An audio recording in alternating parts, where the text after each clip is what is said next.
अरे सतीश रे राजेश रे सुनना रे बोलत काहे नहीं कर ले। अरे तो बुढ़िया से हम का कहनी हो अते सुन तो नहीं थी। अरे बुढ़ी अरे सुन नहीं हो। हाँ जी बोली ना।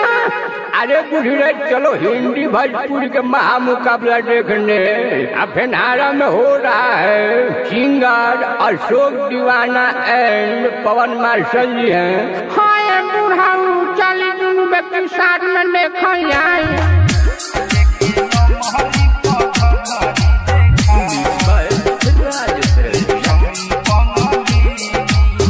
चूड़ी जोखन के हाथ में जन्म हरे नाक के नथुनिया। चूड़ी जोखन के हाथ में जन्म हरे नाक के नथुनिया। याद पिया किया ने लगी छौड़ी बंगलिनिया। याद पिया किया ने लगी छौड़ी बंगलिनिया। याद पिया किया ने लगी हाय भीगी भीगी रातों में।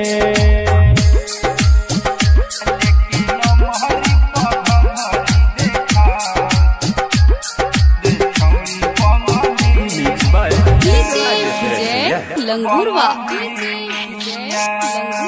अब की बरस के ये सावन जान न मेरी ले जाए। लगता कि चौकी चुड़ती है आज करन तनिको लगता हो लाज। बोले जो कोयले बाग में सबका से सुपर बना चनिया। याद पिया किया ने लगी छौड़ी बंगलिनिया। याद पिया किया ने लगी छौड़ी बंगलिनिया। लेकिन मोहरी घरी देखा हाय भीगी भीगी रातों में।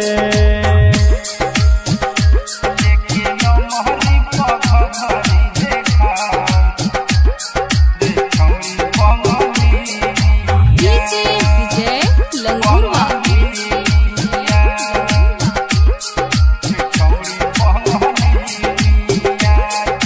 ठंडी ठंडी पवन चली तन मन में है आग लगे। फोन मारे सोल को से करी बरियारी तो कर जैसे तुहे धके अकवारी। तो कह दीवाना कहे धनिया बन जा तू हमरो कनिया। लेकिन मोहरी घरी उठाओ रे छौड़ी बंगलिनिया। याद पिया किया ने लगी हाय भीगी भीगी रातों में। लेकिन मोहरी घरी उठाओ भीगी भीगी रातों में। भाई MS फिल्म फेनहारा।